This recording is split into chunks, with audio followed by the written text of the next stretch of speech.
All right, what's up, everybody? Welcome to the Friday Mastermind. Every Friday for, Todd, is it 7 years now? I think we're going on 8, Dave. I think it's 8 years. 8 years, 9 o'clock Friday. We are bringing in badass guests, people that are innovative, people that are bringing best practices to mortgage professionals. More and more, we're thinking of not just mortgage, but we're thinking of housing. We think this NAR settlement really brings both mortgage and real estate together in partnership in even deeper ways and more important ways that will truly serve both consumers and both industries. Before I bring on special guest, Todd, I think I missed you last week, and I think you might have missed the week before, but it's good to have you here today, bro.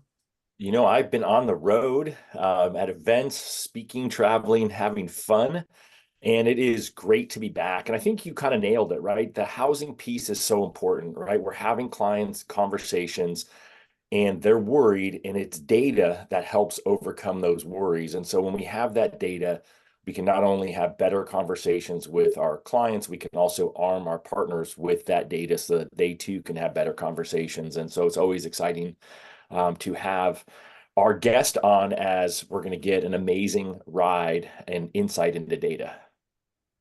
So guys, I think I did a whole debrief on the Housing Wire Gathering event, and I said it in that call. And we had Clayton Collins last week on here. It was the best event I ever attended, and I liked it for a lot of reasons. First of all, Housing Wire just gets better and better every year. So they are the best host in the industry in terms of just putting on a professional event, picking the right venue. But what threw it over the top for me is that we had real estate leaders, mortgage leaders, 700 of them under the same room. I mean, it was the most powerful room in housing. And more with the NAR settlement, it's important for us to come together. And it's no shock. Every Monday, I do a post on LinkedIn where it's like, hey, producing branch managers, or hey, producing managers. And here's the focus of the week. And consistently, it's being data driven. It's going from being a loan officer to being an advisor. And now we need to help the real estate industry go from being realtors to being real estate advisors. Like, a transformation needs to happen. And I think data is important to do that. So we have an incredible host today, Mike Simonsen. He is the founder of Altos Research. We've interviewed him before. He's the president now. It is a division of Housing Wire. It's one of the things I love about Housing Wire is it's data-driven news, data-driven constructive news that helps you do more business, which I cannot say about a lot of media places outside of Housing Wire in the industry. So Mike, welcome, brother. It's good to have you again. Thanks. It's always great to be with you guys. Yeah. So how do you see, well, first of all, before we get into, specific tactics and strategies of how loan officers, wait a minute, mortgage advisors can bring more value to agents, what were some of your takeaways from the gathering, and what do you think are like the biggest and most important trends happening for both agents and mortgage professionals right now? Well, you already hit on the big the NAR, the commission settlement stuff, and I think that is there's so much to be played out there, like to be seen what's happening, to see what's happening, and what will happen. But there's no question that it changes, our assumptions about the how the market is working, and how the market will work. So it was really great to, see the folks who are on the ground, who are earning those commissions, and, strategizing about how their business is going to be reshaped. That was really useful for me there. I like to be able to say, be on stage we're talking about the market and the data with folks like Logan Mohtashami and Odetta Cushy from First American, and Daryl Fairweather from Redfin, all of whom have really strong perspectives on the what we should be paying attention to in the market. So I thought that was really great. And I liked, I got to give my view and then also listen to the key things that everybody else is paying attention to. So that was really great for me. I like diving in the data, you know? Yeah, no, it was great. We had the CEO of Rocket, the CEO of Keller. Again, just go on. It was C-suite leader after one another. So before you get into your specific local data strategies, let's talk about how the value proposition for realtors will evolve. And and so I think like right now when I talk to, as many agents as I have or leaders who have agents on their team, realtors, I've never heard them not say they were a local market expert. Like, I know the local market, I'm an expert. I've never heard them not say, I'm a great negotiator. I've never heard them not, as part of their value propositions, I have this trusted, one of a kind team of lender, loan officer, appraiser, home inspector, escrow that you can't live without. I've never not heard those things. And then usually they tell you how much business they do and how many years they've been doing it and how you can trust them. But I don't think that's going to be enough. Well, Uh, the I other thing, Dave, that I hear is that I used to do this on stage and I would walk on stage with 1,000 realtors in the room and I'd say, how's the market? And they'd go, it's great, right? Like it's always great. Every day. And even when it's not great, right? And so my point there is like, and that's your window to be able to, when somebody goes, oh, you're doing mortgages, how's the market? You go, let me tell you, like right now, there's only 18 homes on the market. Inventory is actually really light. We're, like it's an opportunity to demonstrate your expertise, not just say the same reply that everybody else does. Like that how's the market question is like a missed opportunity. So many people miss that opportunity because it's like it's your window to not just say I'm the expert, but to like show them your expertise. Dude, that was such a great ad just right there, guys. I hope that does not just fly by everybody, whether you're a mortgage, whether you're real estate. I made the statement that I don't think status quo is going to be enough. And you just kind of pulled out like that was a good idea before the NAR settlement changes. That's going to be an even more important idea as the changes are implemented. What are your thoughts on this too? I rarely hear realtors talk about how they help families build net worth and achieve financial freedom through real estate. Like, I'm not saying none of them do, but the majority of them don't do that. And then I also don't see them showing like, hey, I'm going to help you build your net worth faster and achieve the dream faster. What are your thoughts on being data driven and calling it out, which I agree, that's going to be a winner, but also being able to like, let me show you how I'm going to help you accelerate net worth and make better decisions. Any thoughts on that? Yeah, I mean, there's a lot of ways in the data, like in our Altos reports. One of the ways I like to like the to use the data for myself as a consumer is we like looking at, there are every zip code in the country and every city and state, like 4 price range segments. The high end of the market may be behaving differently from the low end. And so, you're buying in this price range, and maybe you're thinking about a remodel or an expansion. And now you can move up to this price range. What does that mean? How much can you make on that? Like houses at this level are selling for $500 a square foot. They're selling for 300 here. If you're expanding, you're getting that much more value on your property. Like there are those kinds of things that you can show in the data about the long-term plans and why this is making sense. And oh, by the way, this is why we need to make an offer now, because like you could see that in this price range, this is the high demand price range, and this is this price range of things are going in 14 days. Like that kind of information really like that's how the consumer then feels good about their transaction. They take some of that fear away, as you mentioned the fear. So I think there's some of that like it's how I use the data every day, right? I look at where my home is. I was I have I have my Altos report set up as though I'd be an agent, right? Or a loan officer mortgage advisor, handing to my long-term clients, my past clients. And so they go to my friends and my aunt, and they go out. And I noticed yesterday, a guy who used to be my neighbor in San Francisco. I haven't talked to him in 7 years. And yesterday I saw him add a new Altos report to his subscription, and Hood River, Oregon. And I was like, oh, Yos is looking to buy a house in Hood River, Oregon. I could see it. It was 7 years later. I haven't talked to him in years. He moved away from San Francisco years ago. And so it was really fascinating that we could use the product to see that, like the same way that a mortgage advisor or an agent would be watching their long-term clients start taking action also.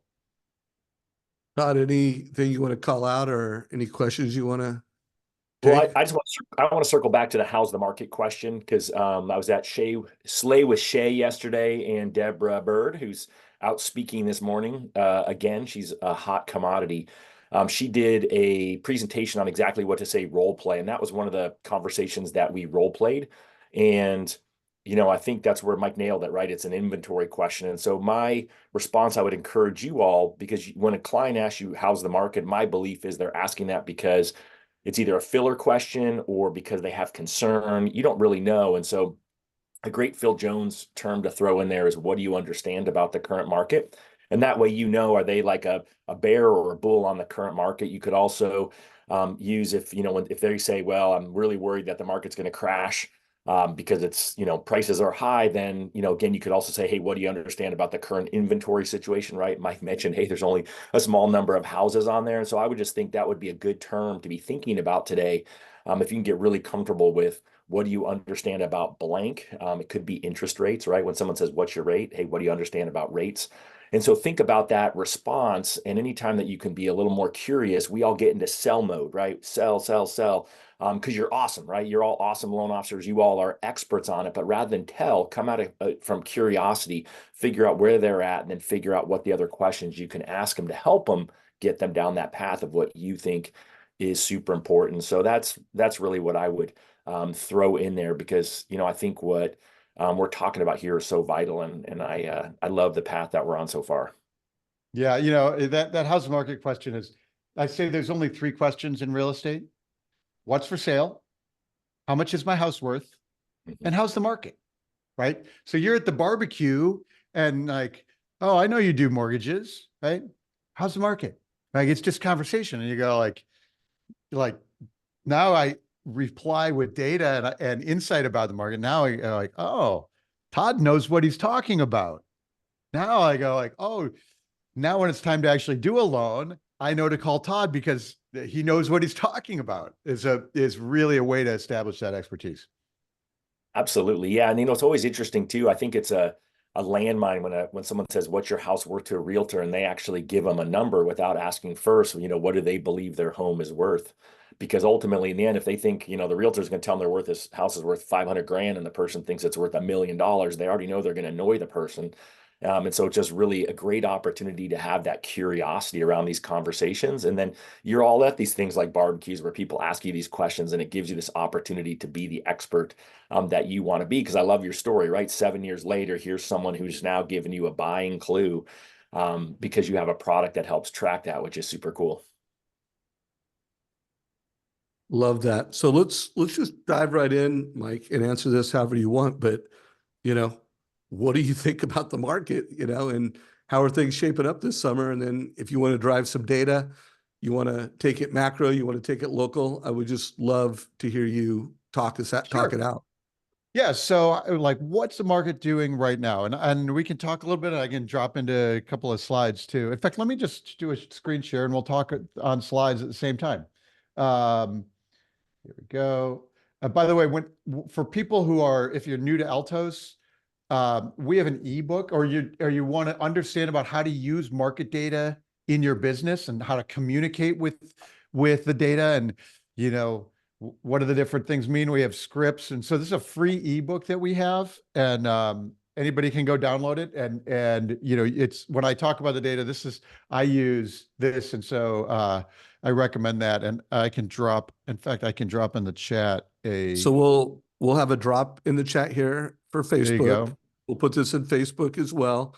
And anyone, you know, our bigger audience watches this on YouTube, there'll be show notes down below. And if you want to get a link to how to use market data to build your real estate business, check out this link. I guarantee it's going to be huge value for you guys. So links everywhere. Great. So let's talk about some data. So the biggest sort of theme this year is that available inventory, unsold inventory, is climbing across the country. There are now 568,000 single-family homes unsold around the U.S., and that's 35% more than last year at this time. So that's a pretty big increase year over year in inventory, unsold inventory. So what's happening is rates are up, and demand slows. When rates are up, demand slows, inventory grows. Higher rates mean more inventory. Lower rates, if rates turn around and start falling, they're inching back down now, but if they fall into the 6s to 6.5, you'll actually see an acceleration of demand more than supply. And so inventory will start shrinking. So there are folks who are on the sidelines now, buyers and sellers, buyers in particular, on the sidelines now, waiting. They're like, I'm going to wait until rates fall because then inventory is going to loosen up and everything's going to be good. But the data shows the opposite is true, is that if rates fall, there's a lot of people waiting on the sidelines. So that competition will heat up. And so actually inventory will fall if rates fall in the second half of the year. And I think that's an important thing. Like, you know, when somebody asks you that, how's the market question, right? Like, wow, how are you doing? Like, how's the market? Rates are still high, huh? I'm just waiting until things start, you know, come down. And, you know, the answer is there's a lot of people waiting until rates come down. So if you're thinking about buying, just keep that in mind, that your competition will heat up as rates fall and inventory will decline. So what we've got in this chart is each line is a year, and you can see of inventory, and you can see second half of the year inventory peaks, and then towards the end of the year at the right end of the chart, it declines again for the holidays. And then now we're in the second quarter, inventory is scaling up when it normally does. There's a couple other things to know here. So there's 35% more homes on the market now, the dark line versus that the red line from last year. And you can see it's expanding. Each week we're putting inventory is accelerating faster this year than it was last year. So that 35% is growing. But we can also see that pre-pandemic, normal years, 2019, 18, like those years, we might have close to 1 million homes on the market right now. At this time of year, and now we're at 568,000. So we're a long way from a lot of inventory, and there's no sign in the data of any big like flood of sellers coming. And so a lot of folks, and as we're talking with consumers, a lot of folks still think that there is, you know, a crash coming, or they hear, wow, there's 35% more homes on the market now than a year ago. That seems like that's a big deal. It's notable, but it's a long way from a lot. And so I think that's an important part to keep in mind. So inventory is climbing, rates are higher, so inventory is higher. If rates fall, this inventory will start to compress down again. And that's an important thing to keep in mind. And I think it's a real insightful thing to be able to present to buyers and sellers, because it's counterintuitive. Most people think that if rates fall, we'll finally get some inventory, but the opposite is true. So that's a really useful insight for folks. Now, this is national data, and inventory is not rising equally across the country. It's rising. It is pretty much rising everywhere. But if we look at the state level, we can see that there are some states here, Florida and Arizona and Texas and Georgia, for example, the South, you can see Florida has 64% more homes on the market than it did a year ago, where New York and Nevada actually still have fewer homes than a year ago. So what we can see is that in places like Florida and Texas, we've had rapidly rising property taxes. You have rising insurance costs. And so people who have like, if you have like a second home in Naples that you don't use very much, suddenly your taxes are higher and your insurance is way higher. Those houses are getting listed for sale. And so in some parts of the country, we have a lot more homes on the market. And I think that's notable. Um, in a few weeks, like it's inventory is rising everywhere. So I think in a few weeks, both New York and Nevada will be positive year over year, but you can really see where inventory is building. The redder the state is, the more inventory build over last year. So there's really a regional thing going on here. Very interesting. Any as you're sharing this data, any like coaching notes for loan officers on, when to use this, how to use this? Todd, feel free to jump in, and give direction. I know if Deborah Bird was here, she'd be calling out like, oh, by the way, Mike, are you going to share these slides with us? Or I can share slides with you. Yes. okay, so we'll put In all the fact, slides. yeah, would you why don't you just have people email me directly and I'll email or we can CC them, or we can do something. I can get you slides. It's good. Okay, well, we'll figure that. Well, we're going to give you Mike's contact information, and that's down below. But I already know some of the moves that you should be making is building social media content around these insights. Make sure you share their branded information. And one, it gives the information more credibility, and two, it's just always the right thing to do. But then put your local, like, what does this mean from your perspective? And I've already seen some slides that could add a lot of value on social media. Yeah, and I'll switch real quick to an Altos report where this one's branded for Path and Post real estate brokerage in Georgia. And inventory is rising in Georgia 50%, but in Alpharetta, high-end, nice suburb, $1 million homes in Alpharetta. Look at the demand. So this is inventory in Alpharetta over 5 years. Inventory in Alpharetta is up over last year, 118 to 206 homes, like up over last year, but still way, way fewer homes for sale than a few years ago. So now you think as a loan officer, and you can do two things with this. Like you can take this report and put it in the hands of your agents, because your agents aren't clever enough to go get their own, or you can take it and put it in the hands of your clients, your buyers and sellers, so they're interacting with you over time. And so, we can see inventory in Alpharetta is up, but it's still way, way down from what it used to be. We talked about like building wealth over time and thinking about really where if I'm a young family and I want to live in a nice place like Alpharetta, but I need to come in at the entry level in Alpharetta is 600K. These are going in 14 days.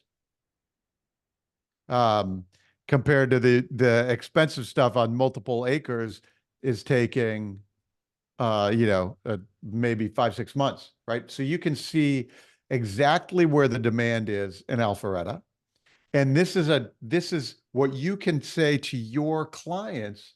You as a loan officer, you go, we know what your price range is, and I can tell you exactly what your opportunity is in Alpharetta, because your price range is 900K. We know that there are 200, you've got 100 homes to choose from under $1 million in Alpharetta. And these are going in just a couple of weeks. So if you want to get one, that you have to be able to be prepared. You have to have your loan ready. You have to be able to make an offer quick. And so that's why we want to get you into the cycle, right? That kind of communication can be very powerful for like when you have that initial conversation. We know exactly. Now, if your price range is 500K, and you say, I want to live in Alpharetta, I go, I don't know, maybe there's some condos we can look at. And we switch over to the condo tab. So now, yes, you could maybe get a townhome in Alpharetta, but these are going in, just a few days also. So that's how you can use the data as a loan officer, interacting both with agents, right? Putting this in your agent hands each week, and or with your clients, and like comes out every Monday. So you go like, I'm going to put this in your inbox every Monday, so you can watch what's happening. Let me switch back over to some of the national data. So we were talking about the inventory is rising across the country. But the other thing we did was I did a view of months of inventory. So inventory is rising, but the demand is also picking up, and there's enough sales that inventory is not that is generally getting sold. So we can see where the demand is the slowest. The red states down here around the Gulf. And again, that's where we've got like insurance costs. New Orleans, insurance costs are way up. And so there's a lot slower demand there. And then here in the Northeast, you've got some of these markets who are barely coming off pandemic lows of inventory, just starting to come up. And so you really only have like a month of inventory on, Rhode Island. We were looking at there's, 2,500 homes for sale in all of Rhode Island, and there were 600 new pendings, and we're tracking the ones that are going into contract, new pendings. So last week. So like, in a month, we churned through all of that active inventory. And so that's an interesting way to look at the market as well. That's what the national view is looking like. Hey, Well, it's a good so comparison. Go ahead, Todd. It's a good comparison, right? Because, my hometown is Arizona. Half my real estate portfolio is in Arizona. And the last slide showed it as dark red, right? Inventory's way up. And then this slide shows it only as 2 months supply, right? And so that's why overall prices have remained stable. And I love the fact that you took the time to walk us through, a smaller community, not just single family homes, but all the price ranges of single family homes, and then condos and the different price points there. So you can really dive down into data, right? The data is going to help. And so when I looked at the previous slide, I was like, oh my gosh, we got a lot of inventory. And I look at this slide, I'm like, 2 months, we're still good. And then I'm sure if I dug in, small area by small area, I'd be like, you know what, there's that area is not good, and this area is really good. And so just again, a reminder to y'all that how the headlines can look, right? You could say, oh my gosh, inventory is way up in this state, but then you realize, well, gosh, it's still super under control, and that prices are still going to be stable. That's right. So Mike, if you can stop sharing real quick, because I do want to, for everyone that's a mortgage coach on this, I want to share just a move on how you can take this data macro, and then how can you break it personal? How can you personalize this for a consumer? And what I'm going to show you, you could do it with a move up buyer. I'm going to show it to you with a first time home buyer. So this is, and Mike, I think what we do, but this is what we call a total cost analysis. This particular one is a Guild loan officer, part of the Cherry Creek acquisition, and he's helping a specific family. Here's some macro data. One of the things I love about you guys is you have local data. So this was a specific area in Denver, Colorado, and he was showing like, hey, here's what renting looks like. This is what it looks like on a monthly basis. This is what it looks. These are the tax benefits over 24 months, and look at your net worth over 5 years. And when you click on this, I'm going to actually put it into more of a mobile, and again, guys, this, you can optimize this for desktop, you can optimize it for mobile, but he's using the assumptions of rental increase of 6%, property appreciation of 4%. And based off that, this is the net worth increase over 5 years. So taking out those data where you have it on the macro, but by the way, in your platform, I don't know if you could do this. I'd be curious. Can you pull in like an area in Denver what the rental appreciation rate is, and what the property appreciation rate is historically? Can both those data points be pulled? We don't express it in historical appreciation terms, but we show the data so that you can see, like, here's the rent, here's what rents are today. If you want to go rent a single family home in your zip code, I can tell you how much they rent for right now. Got it. Got it. Well, that again, that would be helpful when you're creating your rent versus own analysis. And then, of course, another really cool feature, just FYI for you, Mike, and a reminder to everyone, it's harder than ever to buy your first home. So you're seeing more people house hack. You know, I'm going to buy a home with 3 bedrooms. I'm going to rent out a bedroom for my first home, or I'm going to buy a duplex, buy a triplex. I'm going to put an ADU in the home. So this loan officer was able to say, hey, buy that 3-bedroom home, maximum qualification. This will be your appreciation rate based off your assumptions. And what if you took it and you rented out a couple rooms at $1,200, and based off a 6% appreciation rate, now what's your net worth like? So it's never been more important that you as a mortgage professional are bringing this value to every single first-time home buyer. You're using Mike's platform to be data-driven, to add some value to the assumptions. You're using MortgageCoach to display those in a very personal way and in a very local way to that consumer. And by the way, everything I just showed you, you could do with a move-up buyer. You could, and Mike, I would love to know how that works. Like, let's say you're helping a realtor get a listing, and you want to be able to show what that move-up home looks like, and then create a move-up mortgage coach where it's like, hey, yeah, you're not going to get as great of interest rate. You got that 3 or 4%. You're having to get a 6 or 7, but look at your wealth in 5 years. Look at your wealth in 10 years. And one of my beliefs, Mike, well, it's not my belief, I know this because I'm seeing it, is that the mortgage coach loan officer will be able to bring more value to buyer's agents, because they're not only showing, here's your monthly payments, they're showing what that wealth looks like in 5 years, in 10 years. And that's going to be a more valuable experience for consumers. And that's going to give the real estate agent a more value, more value in the value prop. Any thoughts on that? Yeah, well, I think when we're thinking about the like long-term position, the fear of buying or getting people over the fear of the big commitment, one of the questions is, what if the market tanks? What do I expect is going to happen to this market? And I'm worried that the market is going to tank.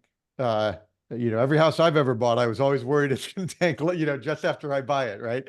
And so we can use the data, for example, we can use the inventory data or new listings data as an ability to say, here's why we're going to have tight supply and elevated demand, at least for the next several years.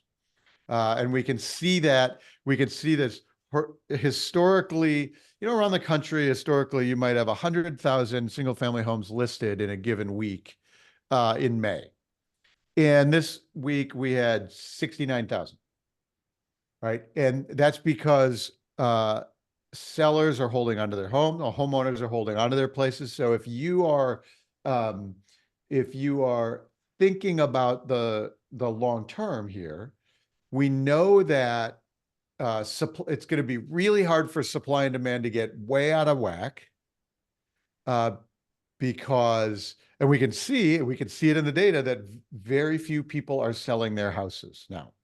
And that's because a lot of people have a really good deal on their 3% mortgage, and that's going to be a good deal forever for them. So even like if there's a big recession in a year, those people know they have this tremendous financial asset that in the next big job loss recession, even then we're probably not going to get a lot of sellers, right? Because we have like everybody in America has equity and a tremendously, a great rate, and they know it and they want to hold on to that even when they lose their job. Like that's the thing they want to hold on to. So, for folks who are worried about the market getting somehow out of whack, Like one of the signals we know is that there are very few people that want to sell their homes, and that does not look like it's going to change anytime soon. Multiple years out in the future. So like that's an interest, like, and we can show them with the data, like there are fewer people selling their homes. There's a third fewer every day that sell their homes than a few years ago. Todd, any thoughts on that from the trenches? I mean, you're pretty close to the Bookspan Baker team, and you've got a lot of professionals, both mortgage and real estate, in Win by Noon. What are your thoughts on that?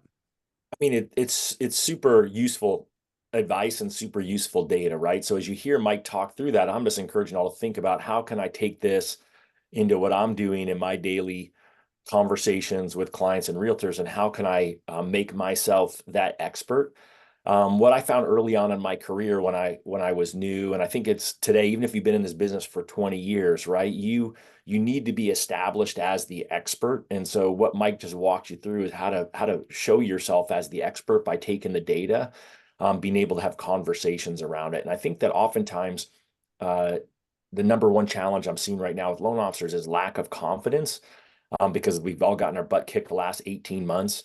It's been kind of rough, and we're like, oh, my realtors are tired of talking to me. But I think if you understand data, if you master these types of conversations, then you can build that confidence back up. Because ultimately, in the end, the confident loan officer wins. The confident loan officer has relationships. The confident loan officer gains momentum, and that's how you're going to pull yourself out of it. So I think it's just a great opportunity for you all to have access to data that you can use to be better and to gain more business in a market that you potentially are struggling in. Agreed. And reminder to everyone in this mastermind, any questions you have, put them in chat. We're a little past halftime. We still have some time left, but give us a reaction. What do you think of this call so far? Give a little reaction in Zoom and let us know what value you're getting. And Maria said such good data, but love questions, would love takeaways. And Mike, what else do you want to make sure we share before we run out of time here? The other thing the theme that I've been, two other themes about the year nationally that we've been pointing out is that the sales rate is trying to grow over last year. We're trying to get some sales growth over last year.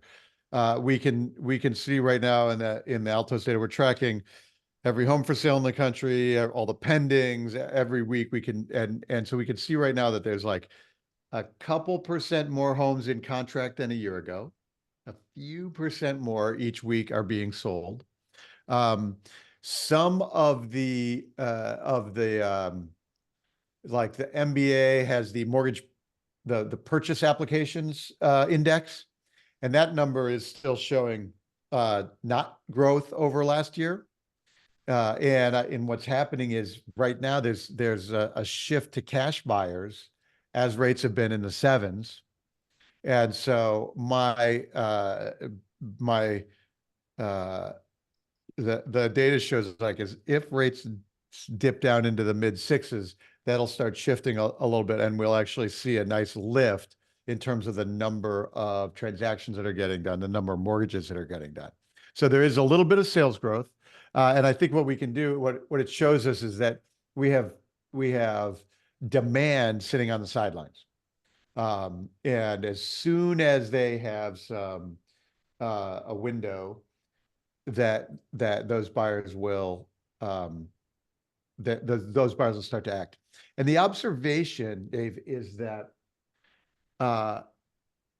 consumers have a really short window of comparison, recency bias. They have they react more to changes in rates than to the absolute levels. So, we've been bumping along here in March and April and May in the sevens for a 30-year fixed. If I'm shopping at 7% and suddenly rates are 7.5%, I step back. But if I'm shopping at 7 and suddenly it's 6.5, I take action quickly. And so it's, it's still 6.5, right? It's still way higher than it was 2 years ago, but it's that change in rates that consumers are sensitive to. So, people who are shopping now aren't thinking about 3% mortgages. They're thinking about, 7.2 from early April. So it actually feels good right now. And so if they see a 6 handle, like I think we'll see transactions pick up pretty quickly. And especially when we get close to 6.5. Cool.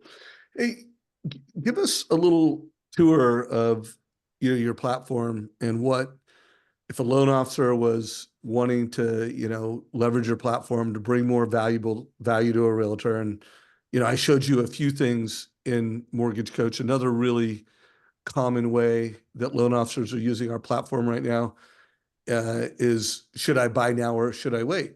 And in this particular case, he's showing, hey, buy now, or you could wait until values go down, but or you could wait until rates go down. But if rates go down, values are going to go up, so you're going to end up paying more. You could buy now at this price or buy now at a higher price.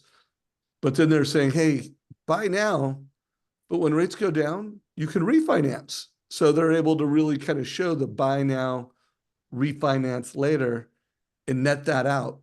How can, knowing that people in our community, you just saw how they're showing up for rent versus own. You saw how they're showing up for move-up buyers.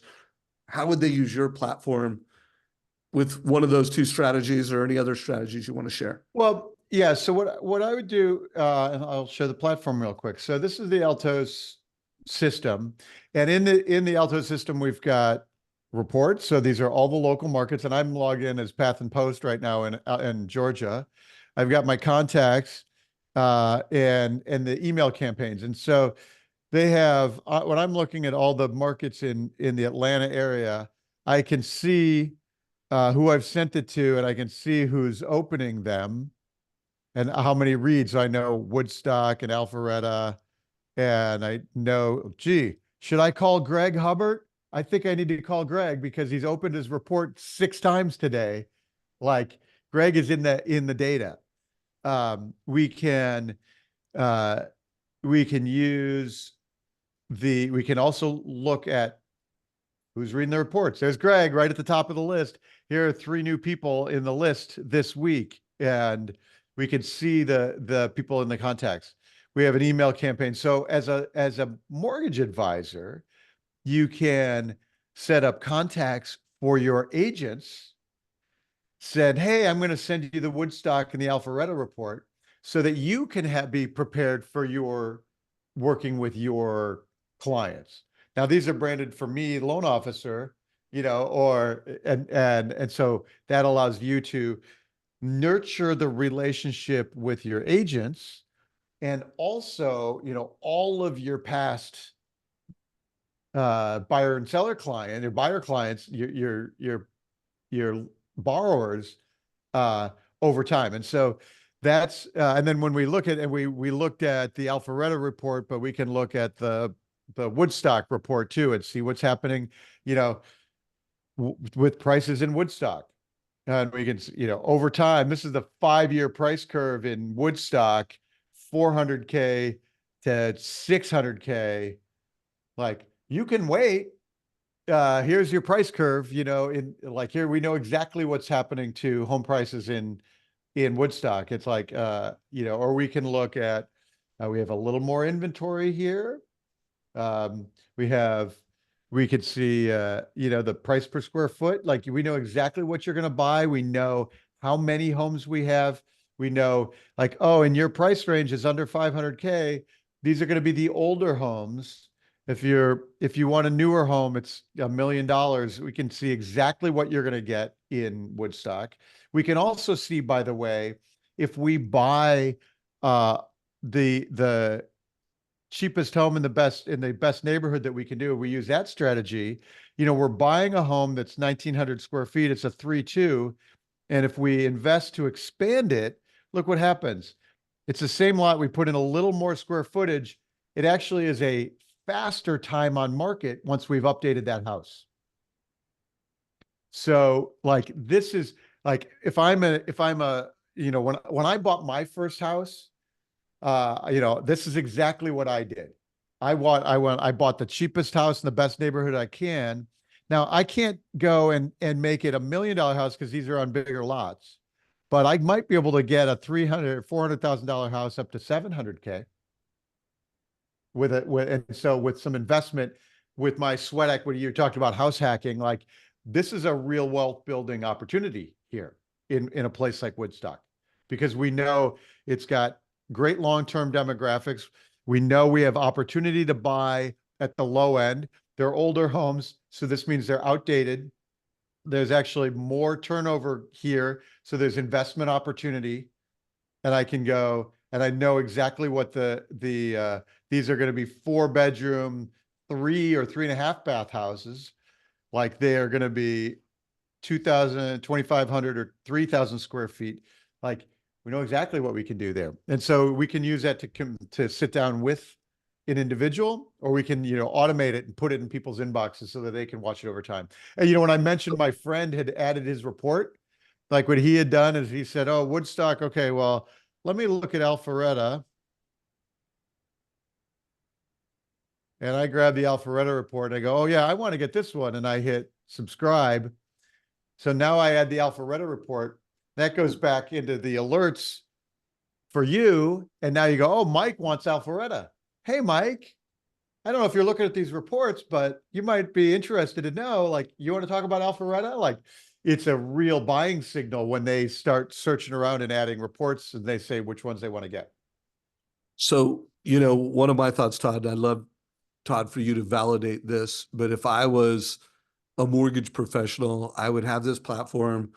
I would do some, you know, have an agent that I want to help sell more homes.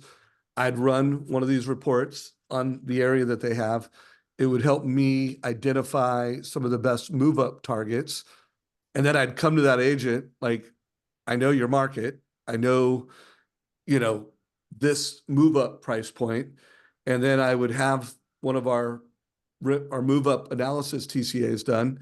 And I'd say, everyone that kind of meets this criteria, that has a home in this price range, look at how we can help them build wealth with real estate faster. Who do you have in your database that we can go out and tell this story to? Or another strategy when I meet with that agent is I would use your platform I know what rents are. I know what prices are. I could come with a generic rip versus own and literally go to that agent and go, hey, here's a couple strategies we might want to go to market with. And here's how I will be helping present that to the consumer using MortgageCoach. And this is how I know the data is accurate, as I'm using Altos research. What are your thoughts on that, Todd? No, I 100% agree. I mean, again, you're taking data, you're taking the tool that makes you look different, right? A total cost analysis, and you're helping educate your real estate agent and your buyer.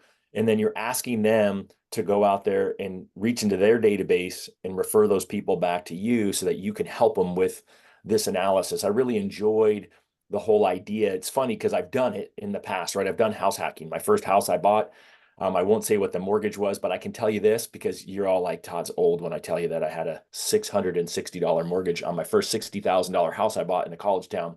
But I had two roommates who each paid me $300 a month rent. So I house hacked it. I paid $60 a month of my mortgage, and then ended up building on, taking a storage room, converting it to well, I guess you'd call it an ADU now. I called it a studio, and sold it for triple what I bought it for. I 1031 exchanged it into a fourplex.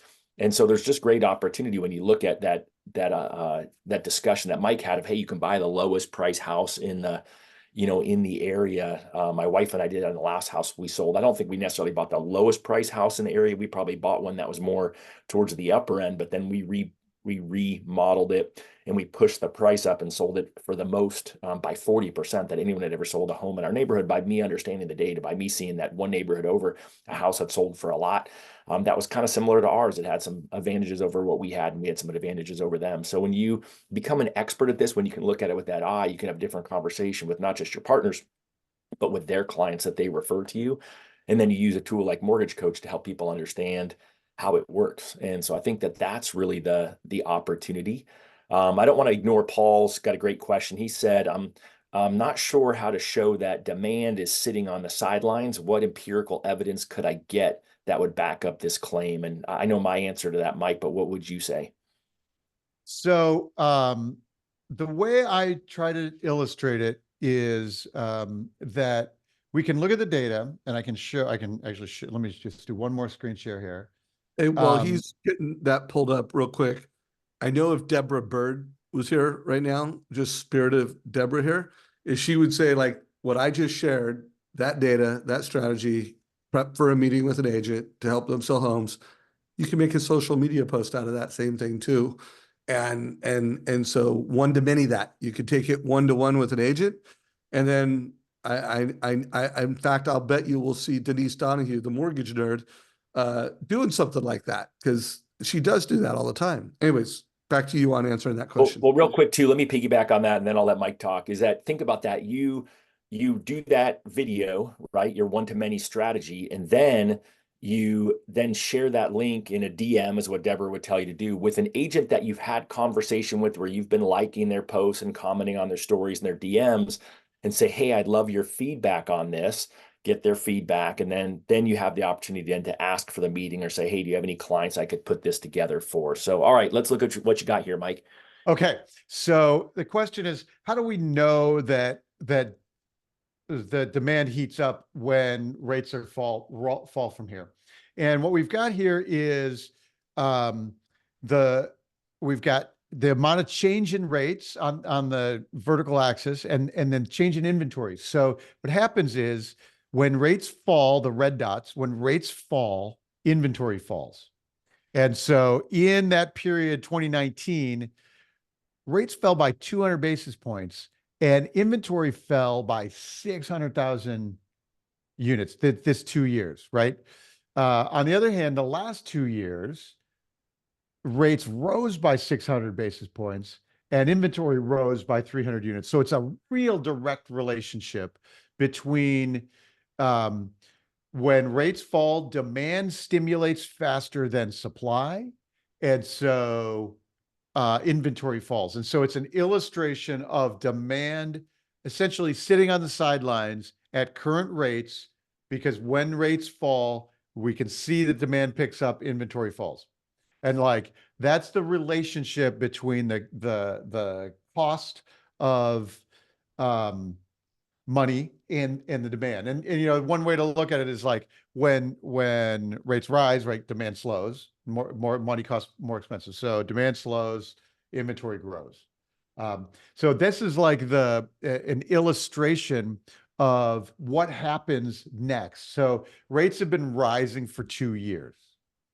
And so if we shift into a mode where rates, say, fall by a couple hundred basis points, or even 100 basis points, you'll see inventory drop down here, because that's what happens when rates fall, the demand picks up. So that's how I would illustrate that you can see demand sitting on the sidelines at any given moment. Love it. So that's a great slide. And I would throw in just a couple more things to everyone else. Number one is, we had Ryan Kiefer on a few weeks ago. I think if you go to the file section of the Trust Engine Mastermind group on Facebook, you'll see his slides. And he had a slide that showed that every time rates drop 1% or go up 1%, we add or lose 1 million buyers. I don't know what the source of that data was, but for me, if I'm a loan officer, I'm actually just using my own experience as the sales conversation, as I'm asking my clients thing, look, what do you understand about how inventory impacts or how interest rates impact buyers? And they're going to say, I don't know. I know my team has over 200 pre-approved buyers in the last 18 months who haven't bought for some reason or another, typically because they think rates are too high, they can't find the perfect house. And so my team would say, well, gosh, we're just one small team here in town. We're just one team here in town, although we're a big team, we've got over 200 buyers. And if you multiply that across all the different loan officers in town, we've got thousands and thousands of people sitting on the sidelines who are waiting to buy just for that right thing. And then here's your opportunity to talk to them about a temporary buy down, whether that's a 3-2-1, a 2-1, a 1-0, whatever that looks like in your world, and help them understand how they could actually potentially buy now with the payment that they're waiting for, and then beat that rush that Mike just showed you in that slide. And so you have to figure that, yes, you need the data, but you also can build a case based on your own experience when you're talking to clients. I think that's where we often fail. Even if you've only got 20 people sitting on the sidelines and you're an individual loan officer, not a team, you can still tell that story. Hey, there's 12,000 loan officers in my market, and I'm just one, and I've got 20. Think if all 12,000 of them have even half that, look at how many people are waiting on the sidelines to buy.